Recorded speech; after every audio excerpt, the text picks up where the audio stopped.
എല്ലാവർക്കും നമസ്കാരം. എൻ്റെ പേര് Varun. Welcome back to my channel Nerkazhcha. അപ്പോൾ സുഹൃത്തുക്കളെ, ഞാൻ ഇന്നിവിടെ വന്നിരിക്കുന്നത് എന്ന് പറഞ്ഞു കഴിഞ്ഞാൽ മറ്റൊന്നും പറഞ്ഞാൽ, ഇപ്പോൾ നമ്മൾ പത്രം തുറന്നാലോ അല്ലെങ്കിൽ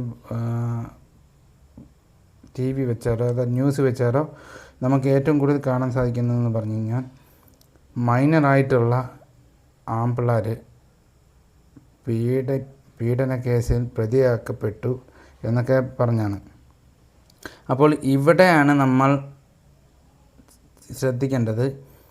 ഈ നമ്മുടെ സെക്സ് എഡ്യൂക്കേഷൻ, പ്രോപ്പറായ സെക്സ് എഡ്യൂക്കേഷൻ നൽകാത്തതിൻ്റെ ഫലമായിട്ടാണ് ഇങ്ങനെയുള്ള കേസുകളിൽ പ്രതിയാക്കപ്പെടുന്നത്, അല്ലെങ്കിൽ അവരെ അതിന് പ്രേരിപ്പിക്കുന്നത്.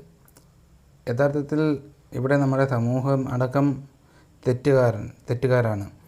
അപ്പോൾ ഞാൻ പറഞ്ഞു വന്നത്, വീട്ടിൽ നിന്ന് തുടങ്ങണം. യഥാർത്ഥ എഡ്യൂക്കേഷൻ വീട്ടിൽ നിന്നും തുടങ്ങണം. വീട്ടുകാരാണ് യഥാർത്ഥ ഗൈഡൻസ് കൊടുക്കേണ്ടത്.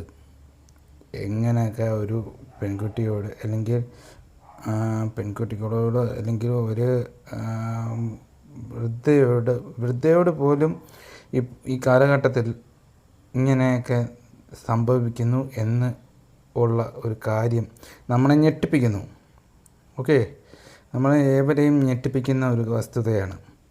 അപ്പോൾ ഈ ഒരു കാര്യം നടക്കുന്നത്, അതായത് ഈ ഒരു റേപ്പ് എന്ന് പറയുന്ന ഒരു പ്രവണത നടക്കുന്നത് പ്രോപ്പറായ സെക്സ് എഡ്യൂക്കേഷൻ കിട്ടാത്തത് കൊണ്ടാണ്. അത് ആണാണെങ്കിലും പെണ്ണാണെങ്കിലും. അപ്പോൾ ഞാൻ പറഞ്ഞത് മറ്റൊന്നുമല്ല, ഈ ഒരു വിഷയത്തിൽ നിങ്ങളുടെ അഭിപ്രായം നിങ്ങൾ കമൻറ്റ് ബോക്സിൽ രേഖപ്പെടുത്തുക. എൻ്റെ ഈ വീഡിയോ നിങ്ങൾക്ക് എത്രത്തോളം ഉപകാരപ്പെടും, അല്ലെങ്കിൽ ഇതിൽ നിന്നും ഒരുപാട് ഡീറ്റെയിൽസ് ആഡ് ചെയ്ത് നല്ലൊരു വീഡിയോ ചെയ്യണം എന്നുണ്ടെങ്കിൽ അതും നിങ്ങൾക്ക് രേഖപ്പെടുത്താം. എന്തൊക്കെയായാലും പുതിയൊരു വിഷയവുമായി കാണുമ്പോഴേക്കും good bye from Varun Soman from നേർക്കാഴ്ച.